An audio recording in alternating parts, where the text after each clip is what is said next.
Hey traders, Raghee here. And in the previous update, I mentioned that I would come back and revisit gold this week once the chart pattern that we were waiting for after that dramatic two-session sell-off completed, and here we are.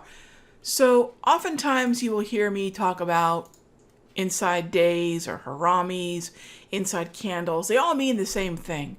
It's a candle that trades within the range of the previous candle. So this would be the inside candle. Now, when it comes to markets that are moving beyond their historical daily price movement range, so let's backtrack for a moment. Why would gold get me waiting for an inside candle, inside day harami? Well, it has a lot to do with historical volatility. And the historical volatility in gold, it does vary from day to day, but we'll take the highest reading, and that tells me a move over 28 is beyond the typical 68% probability for gold. In other words, it's an unusual move. And so when I see a range that exceeds 28, I know regardless of what support zone we might have entered, regardless of what price level we might have reached, I need to wait. And yes, it's the more prudent move, but that's usually the side of trading that I err on. I'd rather, and this is not a right or wrong, it's preference. I'd rather not be in a trade that I will regret taking. I rather avoid that. I hate that more rather than, for me, if I quote unquote miss a trade, I can get over that pretty quickly. And you might say, well, I'm not sure whether or not missing a trade or being in a trade that I wish I wasn't in is more, which one bothers me most? And this is sort of the litmus test that I use. Which one elicits the worst behavior from you? In other words, which one creates a FOMO? Which one creates chasing? Which one creates dollar cost averaging? Which one is going to elicit the worst version of you? That's the one you need to avoid. And so for me, I know that I'm far better off just, being okay missing trades, accepting that, and then, find out which one is your pressure point.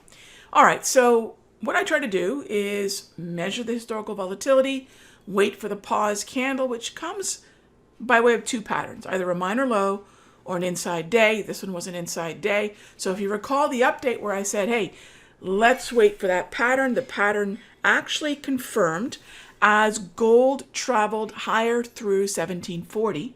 1740 completes the pattern trigger for a buy. And then gold was pretty, it was actually really generous because it took that level out.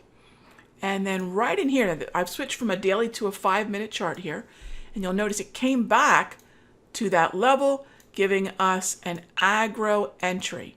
Now, an aggro entry where? Well, notice that all the analysis I've done so far has been on the GC futures.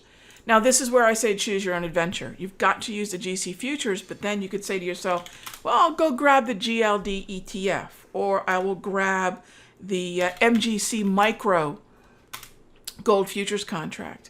I can take options on gold, right? And what we did is we went with the options on the GLD or just grab the gold futures. Yeah, again, you could grab micro, but we're not looking at GLD to trade GLD. We're looking at GC to trade GLD. And that is now, this has been quite a saga, a lot of drama. This is where we are. Now, the next question is, what's the target, Rag? I'm looking for a move to 1780. And that will allow our 1740 position to profit nicely, and then we'll see how high is high. And I'll see you in the next update. Hey traders, Raghee from Simpler Trading. Thank you so much for watching this video. Be sure to leave a like and a comment below. And remember, subscribe and click the bell icon so you'll get notified of the next update. And when you're ready to join me for live trading, be sure to head on over to simplertrading.com. I'll see you in the next update.